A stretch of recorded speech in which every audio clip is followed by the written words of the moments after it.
SK என்டர்பிரைசஸ்னு இந்த 32 மூலிகை போட்டு நாங்கள் வந்து ஹேர் ஆயில் பண்ணுறோம். 4 ஆயில் போடுறோம். இந்த மூலிகைலாம் போடலாம் அப்படின்ட்டு எல்லாம் ரெடி பண்ணி வச்சுருக்கோம். 8 மாதம் ஆச்சு நாங்கள் ஓப்பன் பண்ணி.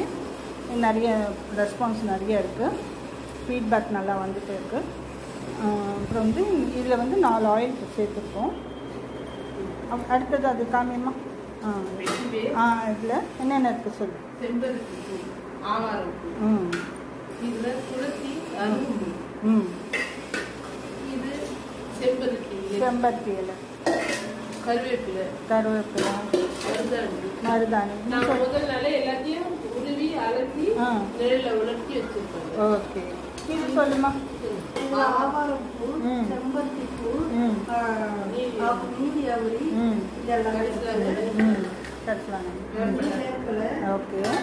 இது வந்து பன்னீர்.